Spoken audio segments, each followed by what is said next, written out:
Miss হবে না আপনার পছন্দের টিভি শো। দেখুন জি5 অ্যাপে একদম ফ্রি। জানিস দাদু ভাই, সারা জীবন যা দেখতে চেয়েছি এই শেষ বয়সে এসে তা দেখতে পেলাম। এই সব কিছু হয়েছে কিন্তু আমার নাত বইয়ের জন্য রে। তোর কপালে খুব জোর রে, তবে একটা কথা না বললে নয়, আমার নাত বউ খুব ভালো মেয়ে। তোর কপাল জুড়ে এমন বউ পেয়েছিস।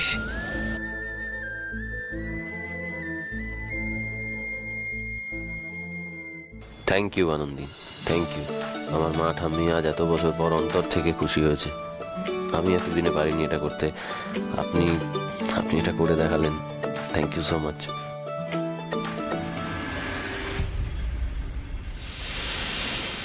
দুটো গাড়ির 4টে টায়ার পাংচার কি করে হলো? আসার সময় তো ঠিক ছিল, আর আপনারা তো গাড়ির সামনেই ছিলেন। কি করে হলো এটা? একটু দেখে রাখবেন না? আর একটু আগে থেকে তো চেক করবেন এগুলো। বুঝতে পারছি না দাঁড়িয়ে থাকা অবস্থায় কি করে টায়ার পাংচার হতে পারে। মানে আসার সময় তো সমস্যাগুলো ছিল না। স্টেপনি আছে তো, ওতে হাওয়া আছে তো। না না দাদা, আপনি এতটা কি করে কেয়ারলেস হতে পারেন বলুন তো? না মানে এত লোকজন, বয়স্ক মানুষজন আছেন, এনারা সব ফিরবেন কি করে বলুন?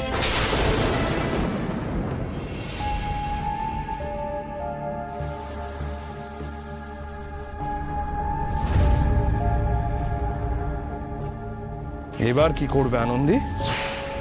পড়বে ফাঁদে।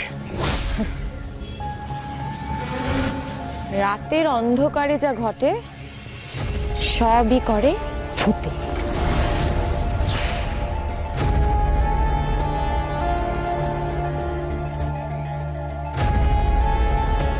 দাদা দাদা দাদা আপনাকে বলছি দাদা। ও দাদা, আপনি এখানকার কেয়ারটেকার তো? হ্যাঁ বলুন।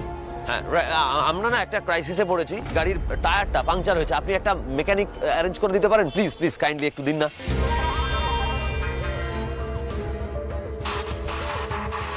দাদা এখন তো কেউ অ্যাভেলেবেল নেই, আমাদের কাউকে পেতে পেতে তো সেই সকাল হয়ে যাবে। হোয়াট? মানে এই মুহূর্তে গাড়ি ঠিক হওয়ার কোনো রাস্তা নেই? চিন্তা কেন করছেন দাদা? এত বড় বাড়ি আছে, ভালো থাকার ব্যবস্থা আছে। আজকে রাতটা নয় এখানেই থেকে যান। কালকে সকালে আমি গিয়ে নয় একটা কাউকে খুঁজে আনবো, সেই আপনার গাড়ি ঠিক করে দেবে। সবটা কেমন যেন সব ভূতের সিনেমা স্ক্রিপ্ট বলে মনে হচ্ছে। পরপর সব হয়ে যাচ্ছে। ভূত ডাল ভাঙছে, পাথরে রং ঘষছে, এখন আবার গাড়ি খারাপ, কেয়ারটেকারও থেকে যেতে বলছে। এই ভূত সত্যিই ভূত তো? আমি তো এটা ছাড়া আমাদের আর কোনো উপায় নেই। আর কি কারুর কাছে কোনো অপশন আছে? আমাদের মনে হয় এটা করা যেতেই পারে।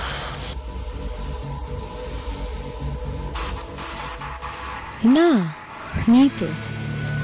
আনন্দীর ফেরার সব রাস্তা বন্ধ। এইবার তো ওকে ফাঁদে পড়তেই হবে। জি5 ডাউনলোড করুন আর সব এপিসোড দেখুন একদম ফ্রি।